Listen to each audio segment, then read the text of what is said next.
n'icyubahiro Mana yacu ushobora byose, n'icyubahiro umukuru w'igihugu cyacu cy'u Burundi n'umutambukanyi wanyu, banyakubahwa mwese muri hano, umwe wese mu cyubahiro ciwe.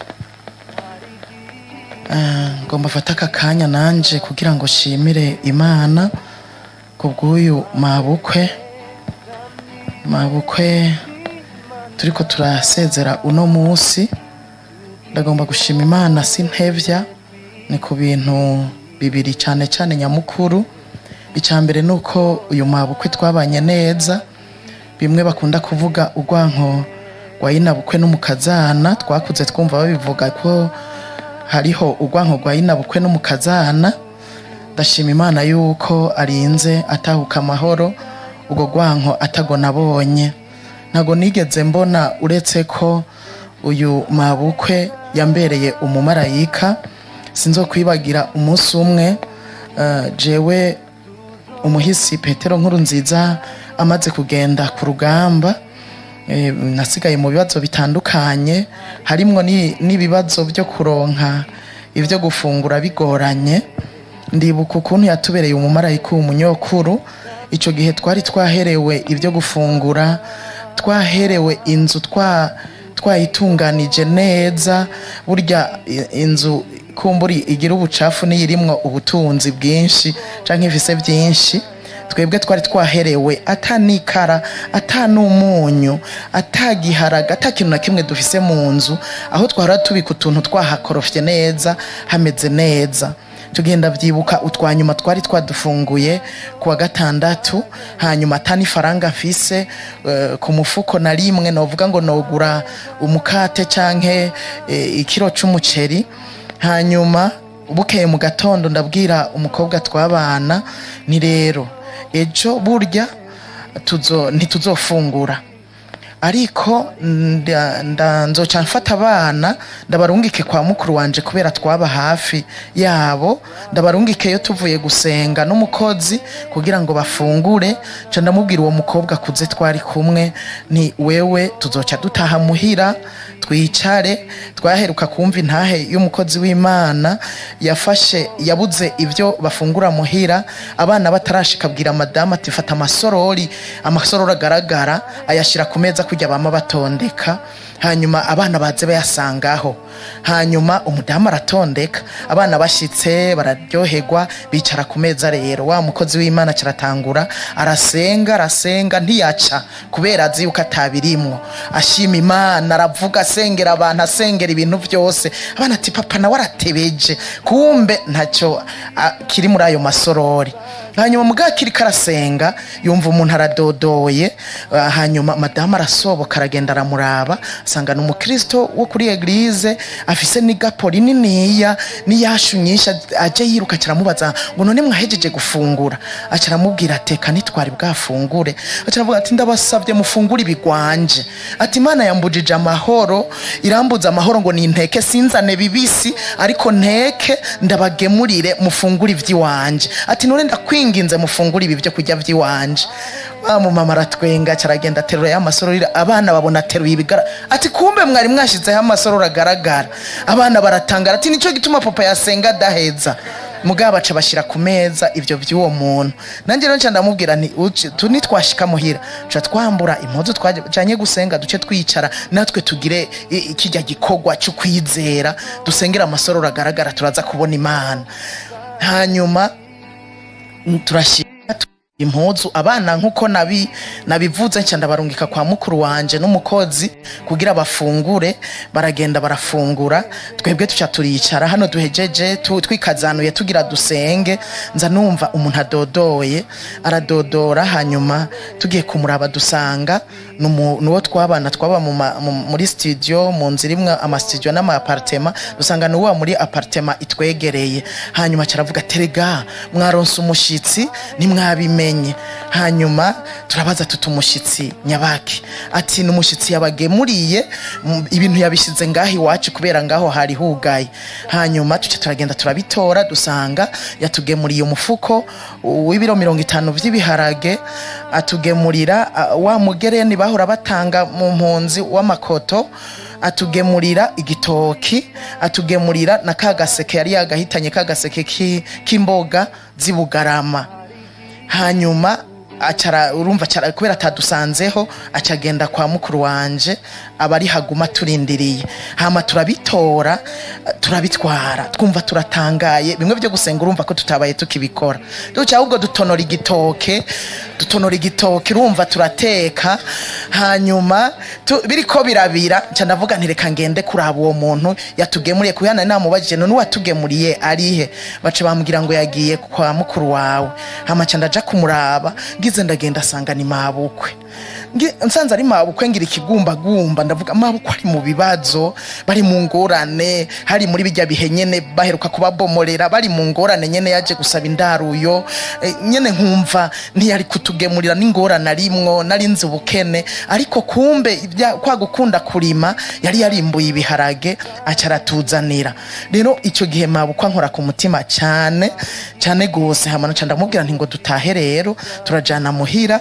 Hanyuma dushitse mu nzu acarampa amafaranga, nca ndamubwira nti nyoko nije nibaza ko mukuru wanje yakuzimanye, ni jewe ntafana mfise, ndakuzimana, urumva nta na kimwe mfise, ndakuzimana gusa turasangira igitoke dutetse. Acarambwira ati hari yabamfunguriye. Hanyuma acarampa 5,000 ati hari rero genda mugura agafanta munywe. Nca ndamubwira nto yanyoko jewe singura ifana, ndeka ahubwo nje kugura umunyu kubera nubundi twari dutetse igitoke kitagira umunyu, reka nje kugura umunyu ngure n'amamesa, kera twarakunda amamesa murabizi, ngure n'amamesa nce ngura agaceri kubera abana baragakunda, nce ngura n'ikiro c'umuceri. Hanyuma nyokuru acararira aravuga ati basi ibyo 5,000 ndabikugabiye, gura agafanta mbone ko munyoye agafanta, ndazi ko mugakumbuye, mbone ko munyoye agafanta, mugabo nivyo bindi ucubigura muri ibyo 5,000, murazi ko kera byari byinshi 5,000. Hanyuma rero ako gafanta turakagura turakanwa, nongera ndasuma mw'ivyo bindi nari nkeneye. Numva nyokuru ankoze ku mutima, nico nako ndababwira ko yambereye umumarayika muri ico gihe, n'ikintu yankoreye numva ntigeze nibagira. Hanyuma ikindi cya kabiri novuga nuko nyokuru jewe umugabo amaze kugenda mu ishamba, nyokuru namutinye gute, narumva ntinya mu mutwe ngumana ngo jewe ubu mabukwe yibaza ngo umuhungu nije namushushuye ndi umudamu w'umunyamukoshi, narashitse umuhungu acarawomoka, numva umengo nije w'umunyamakosa, nkumva mabukwe ndamutinye cyane n'uwo muramukazanje nkumva ndabatinye kubera baca babona umengo ndi umunyamukoshi, narashitse umugabo acaragenda. Urumva kumbe sinamenya yuko nabo bafise ubwoba. Mu nyuma niho mabukwe yanyagiye, twicaye nyene turi muhira turiko turayaga, ambwira ukuntu nawe yantinya, akumva arantinya, akumva afise ubwoba ku bwanje, nawe mu mutima iwe harimwo ngo mbega uyu mukobwa w'abandi twakuye iwabo tukamukura iwabo kugira aze kugorerwa mu muryango wacu, uba ari wenyene, uba arakenye, akagumana agahinda n'umubabaro. Tubiyaze ndatangara, kumbe nabo bari bafise ubwoba, nanje nkagira ubwoba ko ari je munyamakosa, nabo bakiyagiriza ko ari bo banyamakosa. Duca turabiyaga, twumva rero imitima yacu iraruhutse twese. Hanyuma numva ndabashimiye ko nabo nyene banyihanganiye uko nyene, kandi bumva bafise agahinda kubera umugabo yaciye agenda, nanje numva nabo ndababwira ukuntu nari imerewe. Twumva rero turaruhutse twese mu mitima. Rero ndashima Imana cyane kubw'uyu munyokuru, uretse ibyiza yangiriye nta kibi na kimwe nigeze ndamubona ko bimwe ngo vyahina bukwe n'umukazana. Naho urumva ko yari yifitiye ubwoba, nta mwanya yari afise wo kunyanka cyanye wo kugira ikina kiriya, yari afise ubwoba kumbure ko nasigaye je nyene. Rero twabanye amahoro, narakundanye n'ukuntu ari courageuse, yihangana gose, narabikunda, nkamwigira ko nawe akantera intege ko yandonse nduwihangana. Ivyo bintu ndabishima cyane gose ko atambutse ataco dupfuye. Numva hari igihe umuntu agenda ukumva umenga uramufitiye ideni kubera hari ibyo mwapfuye mutatunganije. Jewe ntacyo twapfuye kitatunganye, twara amahoro tuguwe neza, uretse ko jewe ntwari ideni kubera nari nipanze ko kuwa gatandatu tugorobezanya tugorobezanya kubera je ntitwari duherukanye, twaranyuranwe bamutwaye muri controle, jewe nanje nduze ruguru nipanze ko kuwa gatandatu ngenda tukagorobezanya tugatera inkuru, za numva kuwa gatanu rero bigenze uko. Ako novuga ko ariko kanambabaje cyane. Hanyuma ikindi ku munsi wa kabiri bari i Bujumbura, jewe ahantu nari nicaye ndiko ndasenga, Imana yampaye imijambo ryo mu Musiguzi 8:8. Imana irimpaye, ndavuga ibi bintu, iri jambo rinje ko bigenze gute? Jewe ibi bintu by'abapfuye, ibi bintu vuga bapfuye, je ibintu binje ko bigenze gute? Nca ndavuga nti muga ntaco, wosanga hari ahantu ndi mu kuja mu kiriyo, niba ijambo ngo mvuge nzoca ndarivuga, nca nandika ko muri Bibiliya ikiriyo kugira sinze ndavyibagira.